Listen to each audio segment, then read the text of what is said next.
Hi, my name is Amira, and this is Amika. We're good friends. Yes, we do. We're good friends, and we want to talk about 1, 2, 3, Menstruation.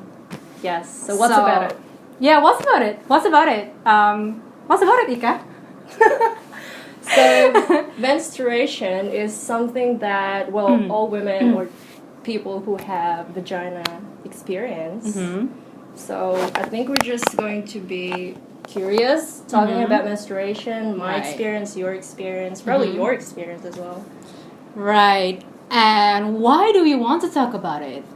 Personally, because I think we rarely ever talk about menstruation. Maybe not all women, but I think most of us were raised to feel very embarrassed or to the extreme shameful to talk about menstruation. Yeah.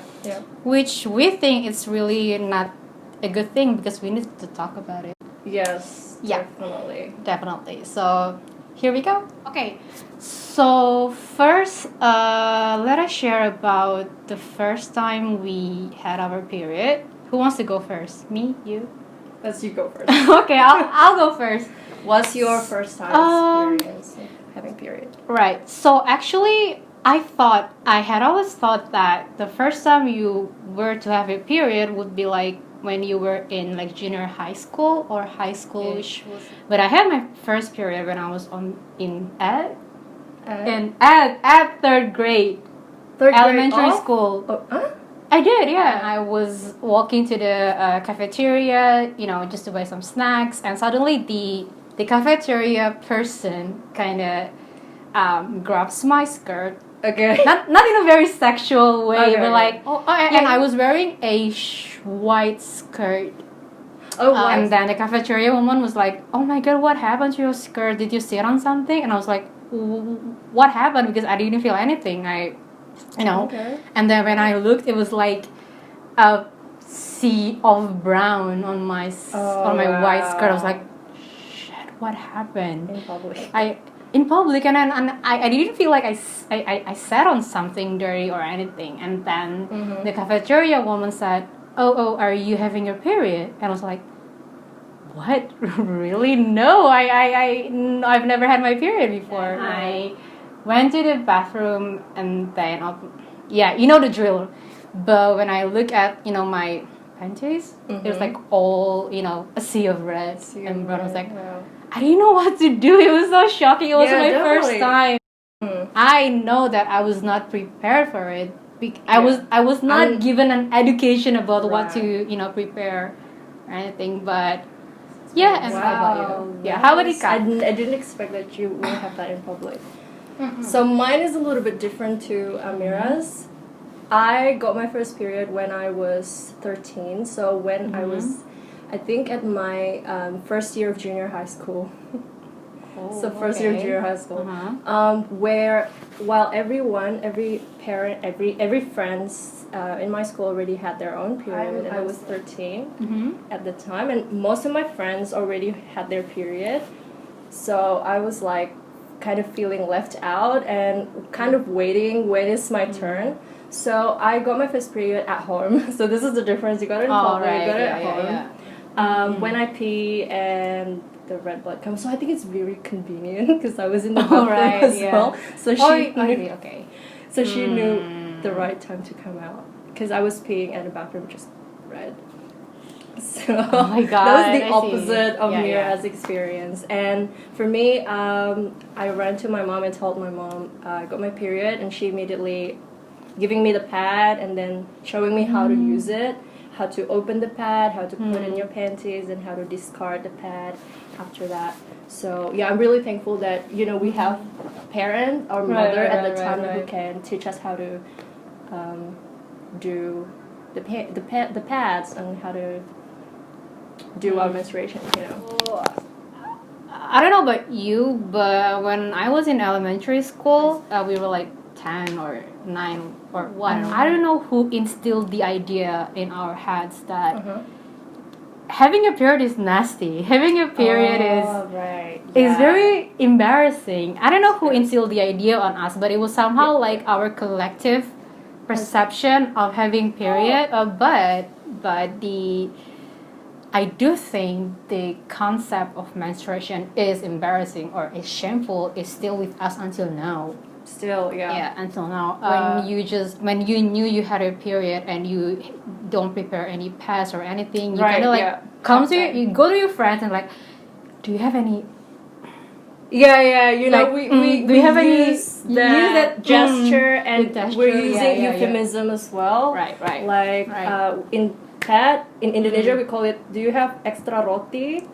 Or or Japanese bread. Japanese bread. I don't know why the Japanese bread. Yeah. Right. Do you use that Japanese bread? No, I use roti. Or Japanese bread. Japanese bread. Do you have like Japanese bread? Like. Yeah. Yeah, I get what you mean, but like the thing of it, just say like pats. Do you have pats? And at the time, I didn't even question why you conceal the word. I just accept it because I thought that's just how it works. Right. And just roll with it. But as I get older, I realized that why should we use euphemism? It's not necessary. I mean, it doesn't promote openness. It doesn't promote transparency to what's really happening. I think why they did it because we were in a class and there were male friends, guy friends there that we don't want to like. That can be the thing. Yeah. That can be what the thing is. That can be one thing. Why? Yeah. Like, they would be always. So, a question. Why is it deemed embarrassing and shameful to talk about menstruation? Right. Any ideas? It's just how we brought up, first thing. But there's gotta be a why, right? I mean, it is brought up since you're a kid. Why our parents behave that way and stuff. Right. I think there is there is something very, constructive. Oh, right, yeah. Behind this thing. I would say that because it is happened in women only. Think about it. When guys have menstruation, would they be shameful to talk about it? Yeah, would you they? don't know? Yeah, would they? I don't know. I mean, but I think it's rooted in there. I think it's rooted. There must be something.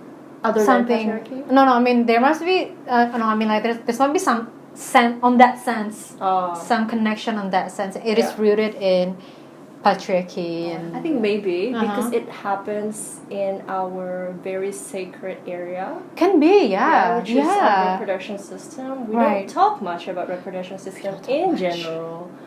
Right, because it is the vagina and penis. We don't talk about that. Like, you don't even say vagina out You don't loud. even, You say it, Miss Fee, and others young and reading Cosmopolitan, reading young magazine, girls magazine. They say it Miss Fee and Mr. P. Mr. P, really? Yeah, they have the name. And I think that's just rooted in our society, that when we talk about, this very sacred thing below our waist, the pelvis area and all that, is becoming... That got me thinking. Do you think the use of word of misfit is also an act of concealment? I think so. Right? I think so. Right. It's like, it's so wrong. As if it is a sin to, when you say the word blurred out vagina or penis, like it's a sin. Yeah. It has like a domino effect on like other aspects that comes first. Okay, vagina is a very private thing. It's not good to talk about it in public, and menstruation comes from it. I think the fact that it's blood that comes out, like from the vagina, I think somehow it is regarded as something like dirty. I know that the blood that comes from it is dirty, right, from vagina. So so menstruation is kind of the act of cleansing your body. That's right.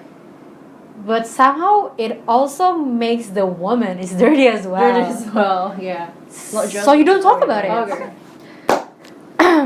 Okay, so let's talk about the fun thing of being a woman and having a menstruation, which is using pads. or pets, or it's friends. Yeah. Well, actually, for me and Ika, we only have experience of using pads only. I think because it was the most common in Indonesia. They do sell tampons, I think. I rarely see it. I rarely see it, but they do sell tampons. Is it probably more expensive? I think so. Than pad, yeah. I think so. And just like the thought of it, like sticking something into your vagina, the really hymen. I know, right? Yeah. So a lot of people are talking about menstruation cup. Right, Diva Menstruation cup, right? Diva cup, yeah. Do you want to use that in the future? What are your thoughts about it? About menstruation cup? Yeah, honestly, it sounds scary as well because you kind of put the cup. I don't know, how do you do it? You kind of put the cup. Yeah, I think you put the cup into like a C shape. Right. And then you put it in your vagina, and that's it. And then you pull it again at the end of the day, and then discharge the blood somewhere. I heard it's actually even more hygienic. Yeah, it's more like cleaner, hygienic than any other means. But I never tried one. I would like to try one. Maybe later. Yeah. I think I need to do a lot of research about the size. Right. And I think I'm gonna mess it up the first time. So. I think so. Yeah. But I'm looking forward to because it is also very sustainable for the environment as well, right? Right. You don't have to, you're right. Yeah.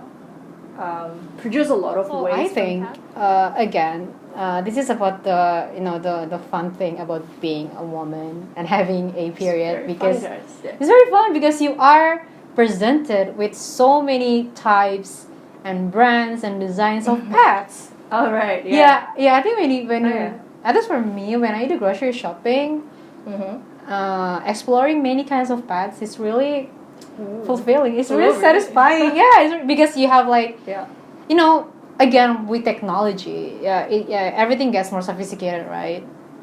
So pads gets more like drier. Oh right. What is the most sophisticated thing about pad that you've ever tried? Like, this pad is really weird because this is this. Have you ever experienced like that?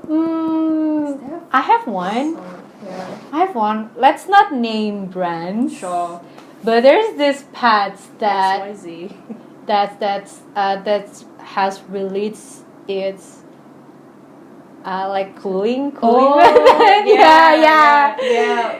So it's an experience. There's an experience, right? So it's supposedly when you put the pads and you're supposed to feel this like minty breeze sensation down there. So I've heard my friends, including her, said that it's really weird to feel that way. It is weird, yeah, but for me it's kind of okay. It feels minty. It feels okay. So you like it? Yeah, I don't reject it. I mean, it's okay, but it helps in the heat though. It helps in the heat. In Jakarta's heat. Right. Okay, so I think the reason why we want to talk about menstruation all leads to the one important fact that we really want to point out is that it is important to track your menstruation. Yes. By tracking. What do you mean by tracking? Help me with this, Ika. Sure. What do you mean by tracking? By tracking, meaning that you so we use app. We do use days apps, and age. right. I use Clue. I use Flow. You use Flow, and there are other apps out there you can choose. So many.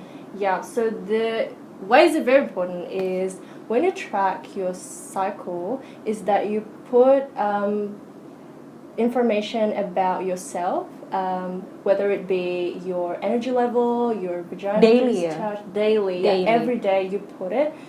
It's not an effort. It's just like it takes you 2 minutes to fill it out, everything. So it's from your hair, what your hair condition looks feel like, your skin, your stool, your energy level, your mood. Your vaginal discharge. And also that whether you are having a stress, whether you have your energy level, whether you just have alcohol and your sexual drive, etc. And then when it leads down to the day you get your period, you should also track the first day and the second day and the third day, and you also record your flow. Your flow. Is it heavy? Is it heavy? Spotting? And the app itself, which will track it, and will see the pattern. You see the pattern, and it will tell you through a notification if your PMS is coming soon, or your menstruation is coming in a week, or you're ovulating today. I actually got a notification today that I'm ovulating. So congratulations! What's your time? This is my girl power time, because in ovulation you actually reach that peak of your power, and you have a lot of energy. That's what they said.